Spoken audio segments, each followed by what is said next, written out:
முக்கடல்கள் சந்திக்கும் இடமும் மலைகளும் நிறைந்து காணப்படும் கன்னியாகுமரி மாவட்டத்தில் இருந்துதான் தேர்தல் களத்தில் ஸ்டாரும் சொரும் நிகழ்ச்சியில் உங்களை சந்திக்கிறேன். பத்மநாபபுரம் தொகுதி மக்கள் இந்த பகுதியின் அமைச்சராக இருக்கக்கூடிய மனோ தங்கராஜுக்கு வைக்கப்படும் முக்கியமான கோரிக்கைகள் என்ன, அதற்கு அமைச்சர் மனோ தங்கராஜ் தெரிவிக்கும் கருத்துகளும் பதில்களும் என்ன என்பதை தான் அடுத்த அரை மணி நேரம் சந்திக்க இருக்கிறோம். இது தேர்தல் களத்தில் ஸ்டாரும் சொரும்.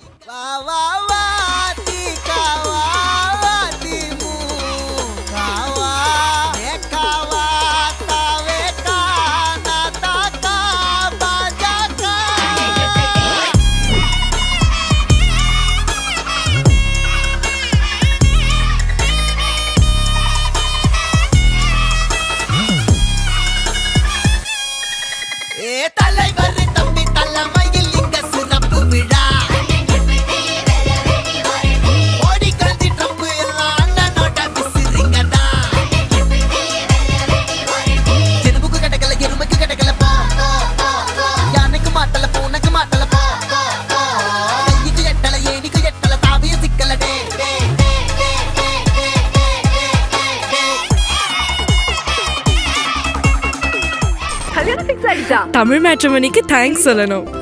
26 வருஷத்துக்கு முன்னாடி இதே தமிழ் மேட்ரிமோனி மூலமா தான் இவ அம்மாக்கும் கல்யாணம் பண்ணேன். கல்யாணம்னாலே தமிழ் மேட்ரிமோனி தான். வணக்கம், எப்படி இருக்கீங்க?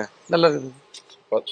சென்னையில ரொம்ப பரபரப்பா ஏரியாவே ரொம்ப டிராஃபிக்கா இதெல்லாம் இருக்கும். பட் இங்க பார்க்கும்போது ரொம்ப காமா ரிலாக்ஸா இருக்கீங்க.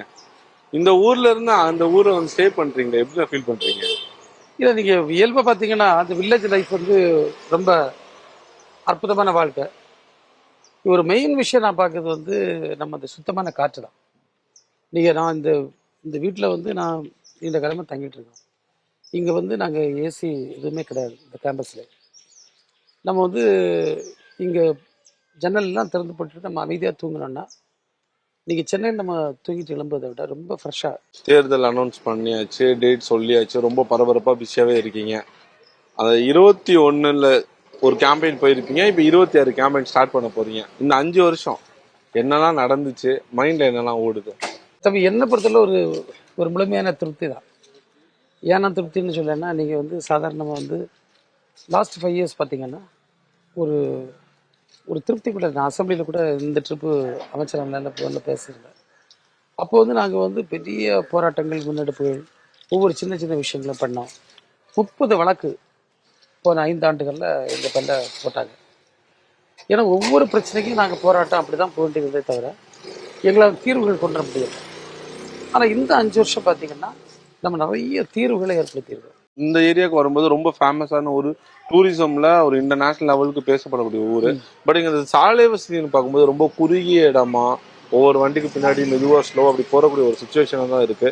இதுக்கு ஒரு சேஞ்சஸாக மாற்று ஏற்பாடாக வர்றதுக்கு வாய்ப்பு இருக்கா? இப்போ நீங்கள் என்னென்னு பார்த்தீங்க, இப்போ 4-வே ரோடு வந்து நமக்கு வந்துட்டு இருக்குது. அந்த 4-வே ரோடுக்கு வந்து பழைய கவர்மெண்ட் நடத்த முடியாமல் அது நேஷனல் NH ப்ரோக்ராம் தான், அது வைண்டப் ஆயிட்டு. ஆனால் திரும்ப நம்ம வந்து சென்ட்ரல் கவர்மெண்ட் அதை எடுத்துகிட்டு போய் பல முயற்சிகளை மேற்கொண்டு தான் திரும்ப ரீடெண்டர் கொண்டு வந்து இப்போ வந்து அந்த வேலைகள் போயிட்டுருக்கு. அது வந்துட்டுன்னா அந்த பிரச்சனை நிறைய குறைஞ்சிடும். ரெண்டாவது பார்த்தீங்கன்னா, இங்கே வந்து இயல்பாகவே இந்த டிஸ்ட்ரிக்டுடைய ஒரு socio political, cultural, geographical conditions வந்து டிஃப்ரெண்ட்டு. இப்போ இந்த 5 வருஷத்தில் ஒரு முக்கியமான விஷயம் நாம் சொல்லணும்னா, இங்கே ஜாதி சண்டையோ மத சண்டையோ பெரிய என்கவுண்டர் மாதிரி விஷயங்களோ பெரிய சென்சேஷன் மாடல் இப்படி எதுவுமே இல்லை. லா அண்ட் ஆர்டர் வந்து அவ்வளோ பர்ஃபெக்டாக வந்து போயிருக்கு. அது பெரிய விஷயம். கம்யூனல் ஹார்மனி வந்து நல்லா போயிருக்கு. அங்கங்கே சில அட்டம்ஸ் வந்து சில கட்சிகள் எடுத்தாலும் அதெல்லாம் வந்து ஈல்ட் ஆகலை.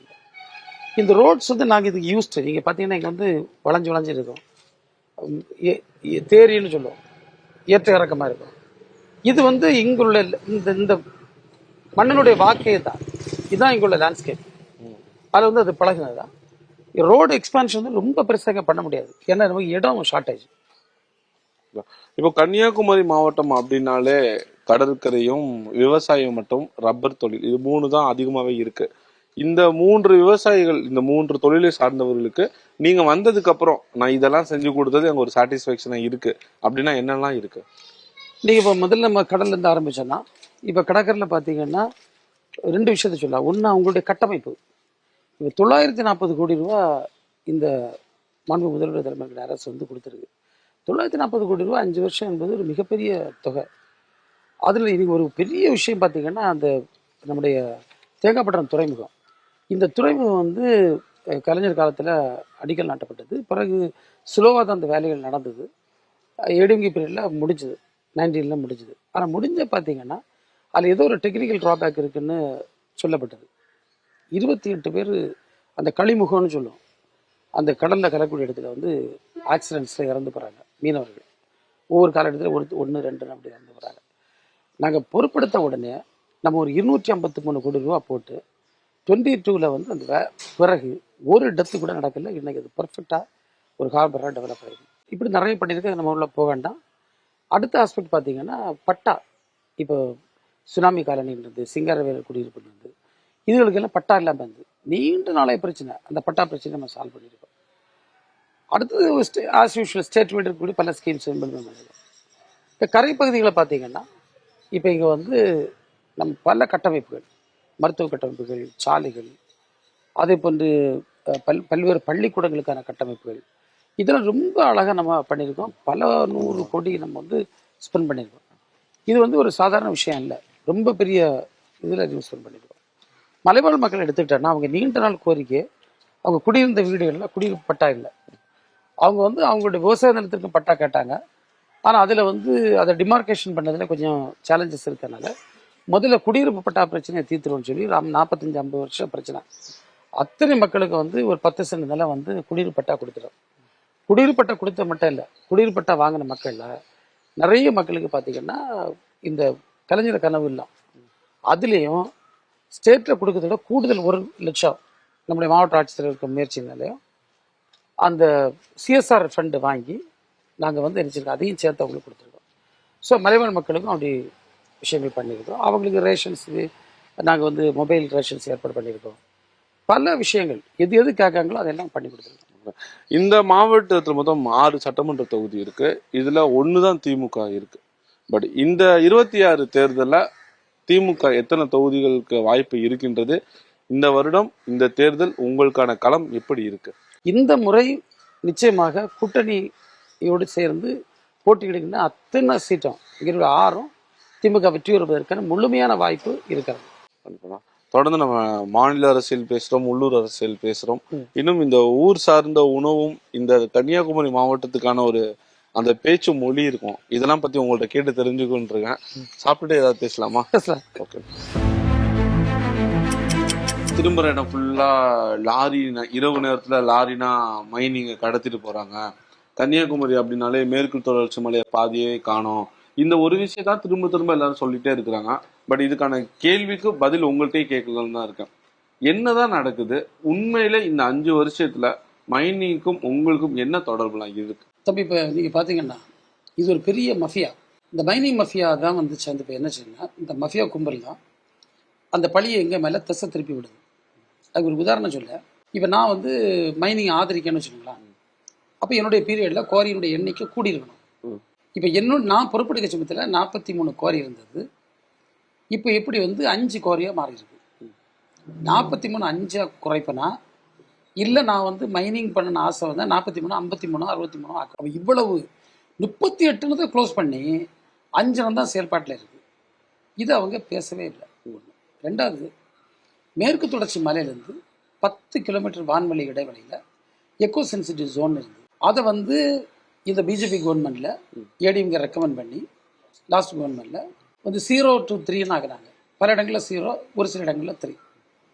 இதையும் ஃபுல் ரெக்கார்ட்ஸ் நீங்கள் பார்த்தீங்கன்னா இதில் என்ன இருக்குது, இந்த கெசட்டரிஸ் ஆஃப் இந்தியா, இதில் எல்லா டீட்டெயிலும் இருக்குது. நான் இதை பல கூட்டங்களையும் படித்து காட்டிகிட்டு இருக்கேன். அவங்க தான் இதை அமெண்ட் பண்ணாங்க. அமெண்ட் பண்ண நான் வந்து மஞ்சள் கலரில் அண்டர்லைன் பண்ணியிருக்கேன். நீங்கள் பார்த்தீங்கன்னா தெரியும், அமெண்ட் பண்ணியிருக்கேன். அமெண்ட் பண்ணனால தான் அந்த டிஃபிகல்ட்டியே வருது. அப்போ இந்த பிரச்சனை முடிஞ்சு போகுது, நம்ம எண்ணிக்கையை குறைச்சிருக்கோம். இப்போ இந்த லாஸ்ட் 5 இயர்ஸ்ல இதை கொண்டு வரணும்னு நினைச்சேன், பட் என்னால் முடியல, ஒரு சின்னதாக கொஞ்சம் ஃபீலிங் இருக்கு அப்படின்னு அந்த மாதிரியான திட்டங்கள் விஷயங்கள் எதுவும் இருக்கா? தம்பி, நான் வந்து ஐடி மினிஸ்டராக முதல்ல இருந்தேன். ஐடி மினிஸ்டர் ஆன உடனே என்னுடைய பீரியட்லேயே வந்து ஒரு ஐடி பார்க் ஆரம்பிக்கணும்னு நாங்கள் முடிவு பண்ணிட்டு ஆனால் எல்காட் மூலமாக 100 கோடி ரூபா ஒதுக்கீடு செய்தோம். ஒதுக்கி செய்து லேண்ட் ஐடென்டிஃபை பண்ணதில் எங்களுக்கு நிறைய ப்ராப்ளம்ஸ். அதனால தான் எங்களுக்கு லேட் ஆச்சு. பிறகு நாங்கள் வந்து எப்படியும் ஒரு அநாத மண்டபம் இடம் நாகூரில் இருக்குது, அதில் வந்து அந்த லேண்டை ஐடென்டிஃபை பண்ணி அந்த லேண்டில் வந்து கொண்டுறதுக்கு இப்போ வந்து டெண்டர் போட்டு வேலை ஒர்க் ஆரம்பித்து சிஎம் தொடங்கி வச்சாச்சு. மணி அலாட்டடு ஒர்க் ஆரம்பிச்சாச்சு. ஒரு 6 months டைமில் அந்த ஒர்க்கை முடிப்பாங்க. ஓகே. இந்த 5 வருஷத்துல இத்தனை கோடி மதிப்பிலான வேலைகளை இவ்வளோ அமௌண்ட் மதிப்புல நான் இங்க கொண்டு வந்திருக்கேன் அப்படின்னு ஏதாவது டீட்டெயிலாக சொல்ல முடியுமா? 5000 கோடி ரூபா நம்ம கொண்டு வந்திருப்போம்னு சொல்லலாம் ஒவ்வொரு ஸ்கீமா. ஏன்னா மனசை தொட்ட ஒரு விஷயத்த சொல்லுது. இந்த நாட்டில் இருக்கக்கூடிய மிகப்பெரிய பிரச்சனை ஒன்று, ஒரு ஆள் இறந்து அவனை கௌரவமாக அடக்குது. கன்னியாகுமரி மாவட்டத்தில் ரொம்ப பிரச்சனை, இடமே கிடைக்காது. ஏன்னா எங்கே இப்போல்லாம் எரியூட்டு மையம் இருக்கும், கொஞ்சம் கொஞ்சம் இருக்கும். அவங்க வந்து ஒவ்வொரு காஸ்ட் கம்யூனிட்டி அப்படிலாம் வச்சுருந்தாங்க. இது ஒரு பெரிய பிரச்சனை. நான் வந்து உண்மையிலே நான் நினச்சேன் ஒரு 4 திசையில் 4 இடம் கொண்டுருந்தோம் நினச்சேன். இப்போ அந்த கேஸ் வச்சு தகன மேடம் உண்மையோட மாண்பு முதல்வர்கள்ட்ட நம்ம கேட்ட நேரத்தில், ஆனால் நேரு அவர்கள்ட்ட கேட்ட நேரத்தில் 7 தந்தாங்க. 7 தகன மேடை, ஒவ்வொரு தகன மேடையும் 1.5 கோடி ரூபாய் செலவில் என்னை இங்கே உருவாக்கினா எவ்வளோ பெரிய விஷயம் தம்பி. இன்னைக்கு எந்த ஆள் இறந்து பண்ணாலும் கௌரவமாக கொண்டு வந்து சொன்னாங்க எரியூட்டில் வந்து பண்ண முடியும். வெளி மாவட்டங்கள்லேருந்து வெளி மாநிலங்கள்லேருந்து இறந்து போகிற ஆளு கூட இங்கே தகன மேடை நல்லா இருக்குல்ல இப்போ பண்ணிட்டு போகிறாங்க. எவ்வளோ பெரிய அச்சீவ்மெண்ட். நீங்கள் பஸ் ஸ்டாண்ட்ஸ் பாருங்கள், 1 கட்டலாம் 2 கட்டலாம். நான் சொன்னால் நீங்களே பயப்பட்டுருவேன். கலைக்கோளை பஸ் ஸ்டாண்டு, மாத்தாண்ட bus stand renovation 5 crore, Thakkalai bus stand, Thiruvattar bus stand, குலசேத்தில் பஸ் ஸ்டாண்டு, கருங்கல்ல பஸ் ஸ்டாண்டு, கிள்ளியூரில் பஸ் ஸ்டாண்டு, ஆலஞ்சியில் பஸ் ஸ்டாண்டு, நாகர்கோவிலில் ஆம்னி பஸ் ஸ்டாண்டு, இப்போ புதிய பஸ் ஸ்டாண்டுக்கு 69 கோடி, அதுக்கப்புறம் திட்டுவளையில் பஸ் ஸ்டாண்டு. இப்படி பஸ் ஸ்டாண்டு அவ்வளோ பஸ் ஸ்டாண்டு நாங்கள் வந்து முடிச்சிருக்கோம். எந்த டிபார்ட்மெண்ட்டையும் விடலை, ஒவ்வொரு டிபார்ட்மெண்ட் நாங்கள் வந்து பார்த்து பண்ணிடுவோம். இப்போ இந்த விஷயத்தெல்லாம் சொல்லும்போது அப்போ இங்கே உள்ள மக்கள், உங்கள் மாவட்ட மக்கள் வந்து ரொம்ப சாட்டிஸ்ஃபேக்ஷனாக இருக்காங்கன்னு நினைக்கிறீங்க? தப்ப என்ன பொறுத்தவரை 100% எங்கள் மாவட்டத்து மக்கள் சாட்டிஸ்ஃபைடு. இதையெல்லாம் விட்டுக்கிட்டு இன்னொன்று சொல்லுவாங்க, நம்ம மாண்பு முதல்வர்கள் வந்திருந்தாங்க. உண்மையிலே தலைவர்கள் ரொம்ப சந்தோஷம், கூட வந்து அஃபிஷியல்ஸ் ரொம்ப சந்தோஷம். 3,12,000 பயனாளிகள். எவ்வளோ பேர்? 3,12,000 பயனாளிகள். பட்டா, ஒரு கவர்மெண்ட் லோனு, ஒரு வெஹிக்கிள், அந்த மாற்றுத்திறனாளிகளுக்கான வாகனங்கள், அதில் அவ்வளோ பேர் பயன்பெற்றிருக்காங்க. 40 வருஷம் 50 வருஷமான பட்டா பிரச்சனை எல்லாம் நம்ம சால்வ் பண்ணிடுவோம். அதில் எனக்கு தெரிஞ்சு மக்கள்கிட்ட வந்து அப்படி எந்த விதமான இது மக்கள் முழுமையான திருப்தியில் இருக்காங்க. சாப்பிட்றலாம்.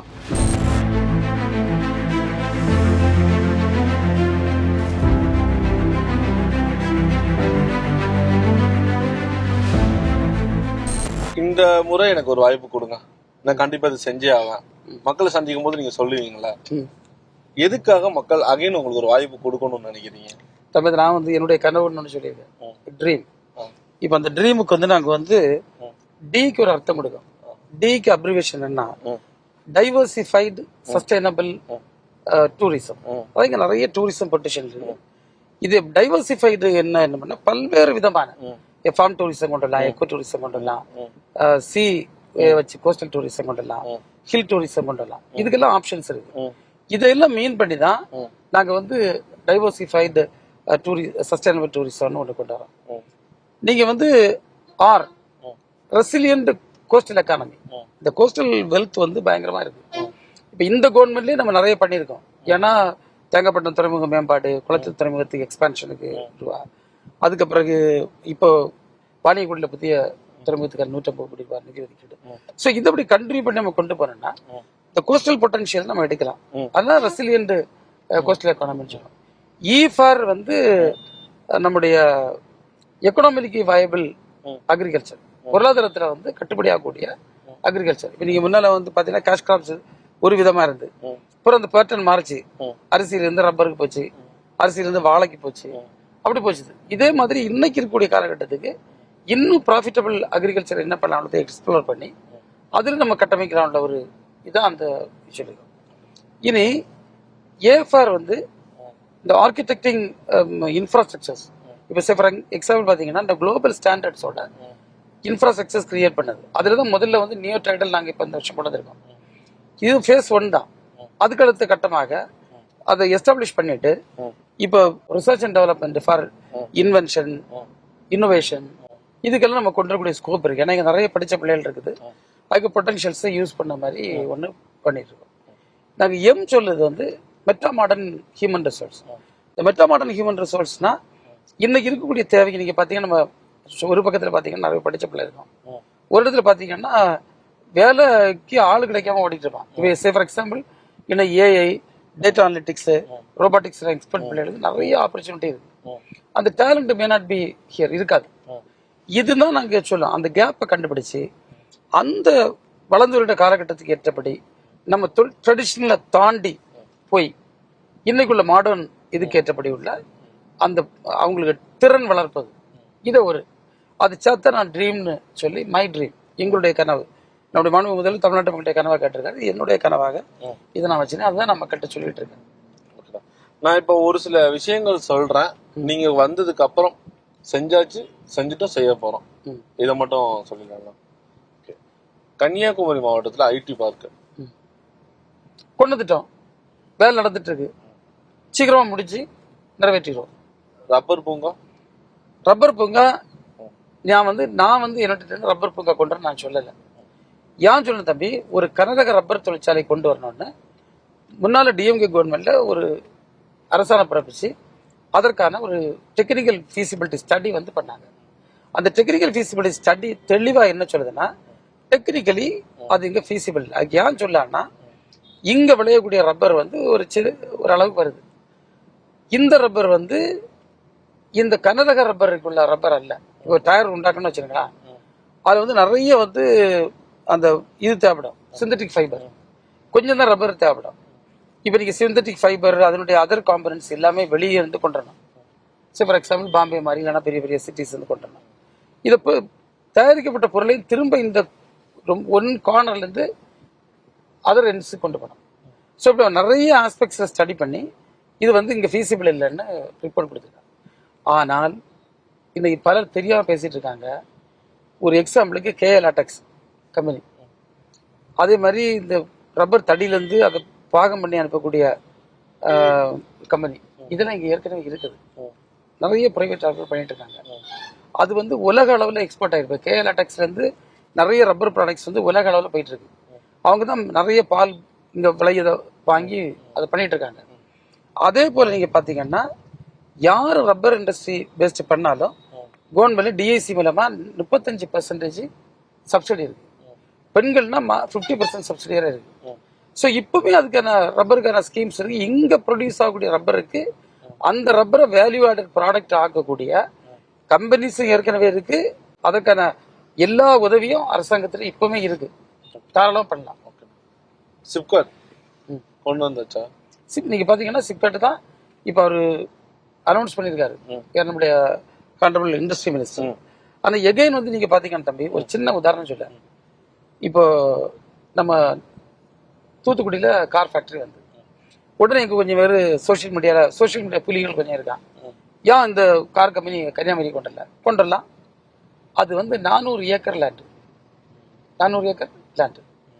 இப்போ நமக்கு வந்து குறைந்தபட்சம் கேரளா இருக்கக்கூடிய டெக்னோ பார்க் 720 ஏக்கர் லேண்டு. அப்படி தம்பி, இது எல்லாமே நீங்க சிப்காட்டுக்கெல்லாம் வந்து ஒரு மிகப்பெரிய அளவில் இடம் நமக்கு வேணும். நீங்க சின்ன அளவில் போட்டீங்கன்னா அதுக்கு இம்பாக்ட் வந்து பெருசா இருக்காது. ஸோ அதனால தான் நாங்கள் இப்போ வந்து நானும் இண்டஸ்ட்ரி மினிஸ்டரும் நாங்கள் டிஸ்கஸ் பண்ணி மாண்பு முதலுடைய கவனத்திற்கு கொண்டு சென்று இப்போ நாங்கள் வந்து பெரிய சிப்காட்டு இங்கே வாய்ப்பு இல்லாதனால டூரிசம் ஃபோக்கஸ்டா ஒரு சிப்காட் கொண்டு வரக்கான எல்லா வேலைகளும் அவங்க போட்டு பள்ளிகளை பண்ணிட்டு இருக்காங்க. டூரிசம் டெவலப்மெண்ட்டுக்கு நம்ம வந்ததுக்கு அப்புறம் நீங்க பண்ணது என்ன? இப்போ நான் வந்து பாத்தீங்கன்னா, இப்போ நாங்கள் வந்து கன்னியாகுமரிக்கு நாங்கள் வந்து ஒரு கண்ணாடி பாலம், அதே மாதிரி போட் ஜெட்டி ஒன்று அடிஷனல், அதுக்கு 37 கோடி, இதுக்கு ஒரு 10 கோடி. ஒரு கன்னியாகுமரிக்கு ஒரு மாஸ்டர் பிளான், அந்த மாஸ்டர் பிளான் ப்ரிப்பேர் பண்ணி அதையும் நாங்கள் சப்மிட் பண்ணியிருக்கோம். அதை பேஸ் பண்ணி டூரிசம் டிபார்ட்மெண்ட் ஒரு 20 கோடி அலாட் பண்ணியிருக்கோம். இனி நீங்கள் பார்த்தீங்கன்னா முற்றத்தில் இருந்த கடலை அழகாக்கியிருக்கோம். அதுக்கு பிறகு பார்த்தீங்கன்னா மாத்தூர் தொட்டிப்பாலத்தில் அழகான ஒரு பாலம் கட்டி அங்கே அந்த மேம்பாட்டு பணிகள் பக்குவமாக போயிட்டு இருக்கு. எக்ஸாட்டிக் பேர்ட்ஸுக்கு 3.5 கோடி ரூபாயில ஒரு அற்புதமான கேஜ் ஆல்மோஸ்ட் வேலை முடிய ஸ்டேஜில் உதயகிரி கோட்டையில் போயிட்டு இருக்கு. இதே மாதிரி பார்த்தீங்கன்னா திருப்பரப்பு அருவிக்கு மேம்பாட்டு பணிக்காக ஒரு 3.5 கோடி பண்ணியிருக்கோம். சிட்டாரில் வந்து படகு சவாரி பண்ணியிருக்கோம். இது என்ன முதல் கட்டம் எடுத்துக்கலாம். நீங்க பாத்தீங்கன்னா கண்ணாடி பாலத்துக்கு ஒரு நாள் சுமார் 5000-6000 பேர் அடிஷனலா வராங்க. சென்னையில 10,000-15,000 பேர் வராங்க. அப்ப கன்னியாகுமரி பேர் உள்ள பிசினஸ் நல்லா வளரும், அது அலைடு ஆக்டிவிட்டிஸ் வளரும். வளர்ந்துருக்கான்னா கண்டிப்பா வளர்ந்துருக்கு. நான் இன்னைக்குதான் வந்திருக்கிறேன். என்னோட ஷோ மூலமா, எங்க நிகழ்ச்சி மூலமா இந்த அமைச்சர் இந்த ப்ராமிஸ் பண்ணாரு, கண்டிப்பா செய்வாரு. என்னுடைய மக்கள் என்ன 100% நம்பலாம். நான் எந்த சூழ்நிலையும் நான் மக்களுக்கு என்ன செய்ய மாட்டேன், நம்பிக்கை துரோகம் பண்ண மாட்டேன். என்னால முடிஞ்ச ஆப்டிமம், என்னால எவ்வளவு சக்திக்கு மிஞ்சி முடியுமோ அந்த அளவுக்கு சேவை நான் இந்த மக்களுக்கு கொடுப்பேன். அதனாலதான் என்னால படிப்படியா உயர்ந்து வர முடிஞ்சது. இன்றைக்கு நான் மகிழ்ச்சியோட சொல்ல, ஒரு சுமார் 20 ஆண்டுகள் நான் மட்டும் ஒரு அரசு பொறுப்பில் நான் இருந்தேன். புரிஞ்சது. அது ஒரு பெரிய ஒரு இறைவன் தந்தை கூட இந்த மக்கள் நம்பி வச்சிருந்த நம்பிக்கை. அது தொடரும்னு நான் 100% நம்புவேன். ஏன்னா நான் 2016 சட்டமன்ற தேர்தல் நின்ன போது எனக்கு கிடைத்த ஓட்டு சுமார் 46%. 2020 நான் நிக்க சமயத்துல இதே மாதிரி பயங்கரமான பொய் பிரச்சாரங்கள் அது இது எல்லாமே பண்ணி வேற காலி பண்ணிடுவோம்னு சொன்னாங்க. பாசிச சக்திகள் எல்லாம் ஒண்ணு சேர்ந்தது, எல்லாம் சேர்ந்து வேலை செய்தாங்க. கடைசியில பாத்தீங்கன்னா 51.8% கூட. இந்த எலெக்ஷன் திரும்ப சொல்லி தம்பி, இவங்க என்ன பொய் கட்டமைச்சாலும் அந்த பொய்யெல்லாம் முறியடிச்சு இந்த பாசிச சக்தியோட முயற்சிகளையும் முறியடித்து மக்கள் செல்வாக்கோடு பழையதை விடவும் மீண்டும் ஒரு 5 to 10% ஓட்டு கூட வாங்கி நாங்கள் வெற்றி பெறுவோம். உண்மையான வரலாற்றையும் தெரிந்து வைத்திருக்க வேண்டும் என்பது என்னுடைய வேண்டுகோள். ரொம்ப பிஸியான ஸ்கெடியூல்ல எங்களுக்காக நேரம் ஒதுக்கி நிறைய விஷயங்களை பகிர்ந்து கொண்டதுக்கு மிக்க நன்றி. இந்த பகுதி மக்கள் இந்த சட்டமன்றத்தை தாண்டி, இந்த தொகுதி மக்களை தாண்டி மாவட்ட மக்கள் ரொம்ப சாட்டிஸ்பேக்ஷனா இருக்கிறாங்கன்னு நீங்க சொன்னீங்க. அவங்களுடைய நம்பிக்கையை காப்பாற்றுன்னு நீங்க சொல்லியிருக்கீங்க. இந்த மாவட்ட மக்கள் உங்க மேல என்ன மாதிரியான கருத்துக்கள் விஷயங்கள்லாம் சொல்றாங்கிறதான் நான் மக்களை சந்திச்சு கேட்கலான் இருக்கேன். நிச்சயம் மக்கள் யாரை தேர்வு பண்ணுவாங்கிறத நம்ம பொறுத்திருந்து பார்ப்போம். Thank you so much.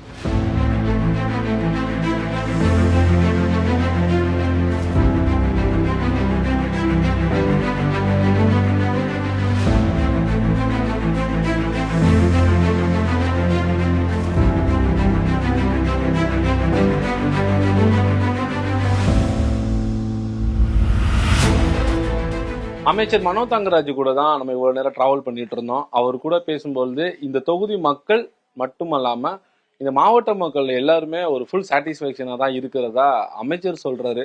ஆனா இந்த பகுதி மக்கள் அவரை எப்படி நினைக்கிறாங்க, இந்த பகுதி மக்களினுடைய கோரிக்கைகள் என்ன, இந்த மாவட்ட வளர்ச்சிக்கு இன்னும் அவர் என்ன மாதிரியான விஷயங்கள்லாம் செய்திருக்க வேண்டும் என்பதை இந்த பகுதி மக்களுடைய கேட்டு சொல்லலாம். சூடா ஒரு டீ சாப்பிட்டு பேசலாம். ஆனா ஒரு டீ மட்டும்.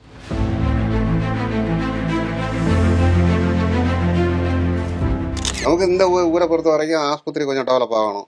ஆஸ்பத்திரி ரொம்ப இதாக இருக்குது. ஒரு 24 மணிக்கு வரும் நோயாளி பாய்க்க மாதிரி அட்மிட்டுக்கு ஆகணும்.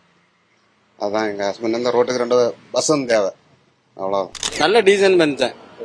ஆமாம், அவருடைய செயல்பாடு எப்படி இருக்கு உங்களுக்கு? நல்லா இருக்கு. நல்ல செயல்களை செய்யாரு, நல்ல திட்டங்களை கொண்டு வர்றாரு. அவர் செய்ய உள்ள காரியங்களை எல்லாம் செய்துட்டு தான் இருக்காரு. டீசென்ட் உயிரே அவருக்காக தான். ஒரு பயம் தரல. 3 தடவை எழுதி கொடுத்தேன். என்ன சொல்ல அத இதுவரை எனக்கு கிடைக்கல. 3 தடவை எழுதி. ஆஸ்பத்திரி எங்களுக்கு பேஷண்ட்டை படுக்க வைக்கிறது மாதிரியும், நோயாளி வந்தா எப்பவும் ட்ரீட்மெண்ட் பண்ணியது மாதிரியும் உள்ள அரேஞ்ச்மெண்ட் எப்பவுமே வேணும் எங்களுக்கு. இங்க ரோடு வசதி அதான், அதுக்கப்புறம் எல்லாம் குண்டும் குழியுமா கிடக்கு. அந்த ரோடெல்லாம் கிளியர் பண்ணணும். சரியா? இப்ப எலெக்ஷன் அது நடக்குமா? ஆஸ்பத்திரி எல்லாம் சரியில்லை இல்ல. ஆஸ்பத்திரியில ஆள் வந்தாக்கா பார்க்கவோ எடுக்க ஒன்னும் கவனிப்பு இல்லாத இருக்கு. குளச்சல் துறைமுகம் வந்து எத்தனை பேர் இருக்கு, வேலை வாய்ப்பு இருக்கு. அதெல்லாம் விட்டாச்சு. நீ சின்ன பெரிய மீன் விட்டுட்டு சின்ன மீனை பிடிக்கிற மாதிரி இருக்கு. சிறு தொழில் தான் வர முடியும். ரப்பர் தொழிற்சாலை ஏதாவது வந்தா நல்லது. ரோடு சரியில்லை. அந்த குட்டக்குழி அந்த ரோடு சரியில்லை. ஆற்றூர் ரோடு அதெல்லாம் சரியில்லை. ஆனா நாங்க இடிஞ்சு பொடிஞ்சு கிடக்கு. அல்ல நீங்க போய் பாருங்க. அதுல அது எங்களுக்கு கண்டிப்பா அந்த ரோடு வேணும். நாங்க எப்பலாம் அங்கோட்டு எஞ்சாட்டு கோயிலுக்கு போறது, மீனாண்ட போறது எல்லாரும் மயமா ஆளுவ போகணும். விழா விட செய்யணும் வைக்கொள்ள. நீங்க எல்லாம் பார்த்து வருங்க. அந்த அது கண்டிப்பா எங்களுக்கு வேணும். அமைச்சர் செயற்பாடு பரவாயில்ல. நம்ம ரோடெல்லாம் நல்லா இருக்கு, போக்குவரத்து கிளியரா இருக்கு, 2 வீலர் எல்லாம் வர முடியுது. அப்படி நல்லா இருக்கு. நல்லா இருக்கு. தண்ணி, மருத்துவமனை வசதி, மருத்துவமனை பக்கம் தானே நிக்கிறோம். நல்லா இருக்கு. இந்த தொகுதியில வேலை வாய்ப்பு, யங்ஸ்டர்ஸ்க்கு வேலை வாய்ப்பு எல்லாம் இருக்கா? இருந்தா நாங்க எதுக்கு ப்ரோ இப்படி சுத்த போறோம்? நான் இப்ப இயற்கை வளத்தை பாத்தீங்க எல்லாம் அமைச்சர் ஒரு தங்கமான மனுஷன். இவ்வளோ மேற்கு தொடர்ச்சி மலை எல்லாத்தையுமே கொண்டு கேரளாவுக்கு கொடுத்துட்டு இருக்காரு. சொல்றது மாதிரி ஒன்றும் இல்லை, நல்லதாட்டு சொல்றதுக்கு எதுவும் கிடையாது அவரை பற்றி. மனோதங்கராஜா செயல்பாடு எப்படி இருக்குன்னா மக்கள்கிட்ட கேட்டு பாருங்க. இருக்க மலையெல்லாம் உடைச்சு கொண்டு போய் கொடுத்தாச்சு கேரளாவுக்கு. இங்கே துறைமுகம் வரவிடல. துறைமுகம் வந்திருந்ததுன்னா எத்தனை பேருக்கு வேலை கிடைச்சிருக்கும், டெவலப் ஆகிருக்கும் நம்ம மாவட்டம். எல்லாத்தையும் தூக்கி இப்போ விளைஞ்சத்தில் கொடுத்து கண்டவனை கொடுத்து நமக்கு ஒரு பைசை பிரயோஜனம் இல்லாமல் போயிட்டு. அமைச்சரின் செயல்பாடு எப்படி இருக்கு? நல்லா இருக்கு, நல்லா இருக்கு. வேற என்னெல்லாம் வசதிகள் தேவைப்படுது? எல்லா வசதிகளும் தேவைப்படுது, தெரியாது. வேலை வாய்ப்புலாம் வேலை வாய்ப்பு குறவு. அமைச்சர் செயல்பாடு பரவாயில்லை, ஆனால் மக்களுக்கு வேலை வாய்ப்பு கொஞ்சம் கஷ்டம் இல்லை. வேலை வாய்ப்பு ஏற்ற ஊதியம் கிடையாது. நாங்கள் விவசாயம், நாங்கள் விவசாயம் பண்ணுற தொழில் கொலையை கொண்டு கொடுத்தா எங்களுக்கு அதுக்கேற்ற விலை கிடையாது. கரண்ட் வசதி தந்திருக்கீங்க பரவாயில்லை, தண்ணி வசதி தந்திருக்கீங்க பரவாயில்லை. இந்த பாலம் உடனே மாறணும். அடியில் நீங்கள் ஒரு போட்டோ எடுத்து கிளியர் பண்ணுங்க. இது குட்டாக்குழி ஊர் மக்களுக்கு ஒரு வேண்டுகோள். ட்ரீட்மெண்ட் கொடுக்கவே இல்லை. யார் போனாலும் ஒரு காய்ச்சல்னு மருந்து வாங்க போனாலும் தக்கலை போ, மார்த்தாண்டம் போ, அங்கே ஆசாரி போகலாம். அந்த அளவுக்கு இந்த பொது நல சீர்கேடா இருக்கு. நன்றிண்ணா. அமைச்சர் எந்த ஒரு வாக்குறுதியுமே அவர் பண்ணல. கனிம வளத்தை திருடியா குறிப்பா சொன்னா நாங்க தேர்தல் புறக்கணிப்பு இந்த ஏரியா அப்படின்னு கூட ஆனா இன்னொன்னு நாங்க சொல்லிட்டோம், கனிம வளம் திருட்டு இங்க இருக்க அமைச்சர். ரைட். 2500 ரூபா விட்டு கொண்டிருந்த பாறைப்பொடி எல்லாம் 6000 ரூபாய் போச்சு. நாங்க பொதுமக்கள் எல்லாம் கஷ்டப்பட்டு தான் ஜெயிக்கும். என்ன தொழில போயிட்டு வரீங்க? நாங்க ரப்பருக்கு கொண்டு போயிட்டு வரோம். இங்க ஏதோ ரப்பருக்குலாம் ஏதோ வாரியம் அமைக்க போறதானா சொன்னாங்களே, செஞ்சாங்களா? அது ஒன்றும் செய்ய மாட்டேன். எத்தனை வருஷம் கொண்டு அங்க ஒரு கோரிக்கை வச்சோம், இதுவரை ஒண்ணுமே பண்ணல. அமைச்சரின் செயல்பாடுலாம் எப்படி இருக்கு? அமைச்சர் இங்க எங்க வராரு, எலெக்ஷன் மட்டும்தான் இங்க வராது. இந்த பகுதி தான் வருவாரு, மக்கள்லாம் சந்திக்கிறதுதான் சொல்றாங்களே. இங்க வாரதே இல்ல. வேற இங்க இந்த தடவை சீட்டு கொடுக்காருந்தமே கொள்ளலாம். இந்த ஒரு ரப்பர் ஃபேக்டரி கொண்டு வந்தாலே மதி. ரப்பர் ஃபேக்டரி இதுவரை கொண்டல. இப்ப ரப்பர் ஃபேக்டரி இந்த பக்கம் கொண்டு வந்தா எவ்வளவு மக்கள் நல்லா இருப்பாங்க? ஆயிரக்கணக்கில் மக்கள் இந்த வேலை, இந்த பால்வெட்டு தொழில் ஆயிரக்கணக்கில் மக்கள் இங்க இருக்காங்க. கண்டிப்பான உங்களுடைய கோரிக்கைகள்லாம் அடுத்து நிறைவேற்றுவாங்கன்னு நினைக்கிறோம். எங்க ஆசையும் அதுதான். சரி, ஒரு நாள் வருமானம் எவ்வளவு உங்களுக்கு? நாங்க இப்போ ஒரு ரப்பரை கொண்டுக்கு 140 ரூபா. 140 ரூபா. 2.5 அடி தாக்கணும். இந்த ரப்பர் நடவுக்கு 2.5 அடி தாக்கணும். 140 ரூபா அடங்கல். ரொம்ப கஷ்டப்பட வேண்டியது. பயங்கர கஷ்டம். நீங்கெல்லாம் யாருக்கு ஓட்டு போட்டு தேர்வு பண்ண போறீங்கிறதா எலெக்ஷன் ரிசல்ட் அப்ப பார்ப்போம். கன்னியாகுமரி மாவட்டம் முழுவதும் இன்று தேர்தல் களத்தில் ஸ்டார் சொல் நிகழ்ச்சியில நம்ம பல்வேறு தரப்பு மக்களையும் இந்த பகுதியினுடைய அமைச்சரையும் சந்திச்சு பல்வேறு விஷயங்களை கேட்டு தெரிஞ்சுக்கிட்டோம். எதிர்வரும் இந்த சட்டமன்ற தேர்தலில் இந்த பகுதி மக்கள் யாரை தேர்வு செய்து சட்டமன்றத்திற்கு அனுப்ப போகின்றார்கள் என்பதை நாம் பொறுத்திருந்து பார்க்கலாம். மேலும் வேறு ஒரு சட்டமன்ற தொகுதியில் உங்களை சந்திக்கிறேன்.